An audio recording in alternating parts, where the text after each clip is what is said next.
Latest on this, let's now bring in CTV's Rachel Earler joining us from Ottawa. Good morning, Rachel. So Prime Minister Carney returns today with no deal, and he'll be in the House of Commons for question period.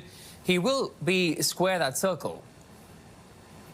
Yeah, good morning, Akshay. So it is going to be a question period to watch because as we covered leading into this meeting, there was big pressure from Conservative leader Pierre Poilievre on Mark Carney to make good on his election promise of getting a deal with Donald Trump. This is now his second visit in D.C. and he's coming back relatively, as far as we know, at this juncture, Akshay, empty-handed. We did get some indication yesterday that there is hope still that there will be sectoral deals coming forward, but certainly it's going to be a tough grilling for Prime Minister Mark Carney about what came from this meeting. Perhaps that's where we will learn some more details of his late evening conversation with VP Vance, because at this point, Mark Carney has not taken reporters' questions. So we don't have too much beyond what Canada-U.S. Trade Minister Dominic LeBlanc said yesterday to sink our teeth into in terms of what came from this meeting.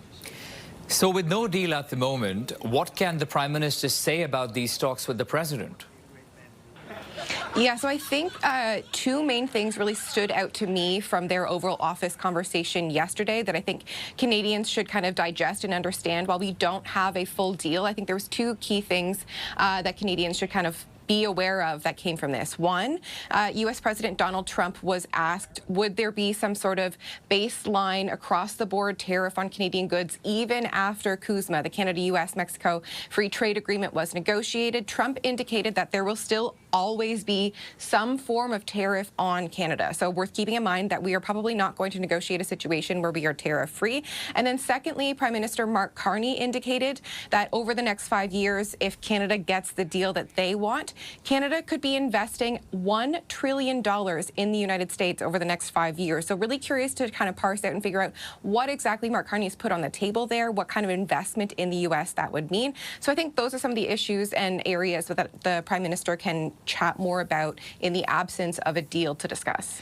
And Rachel, as we have been talking, Canada-U.S. Trade Minister Dominic LeBlanc is staying for talks in Washington, D.C. Last night, though, he seemed optimistic something could get done. Where does that optimism really come from, though?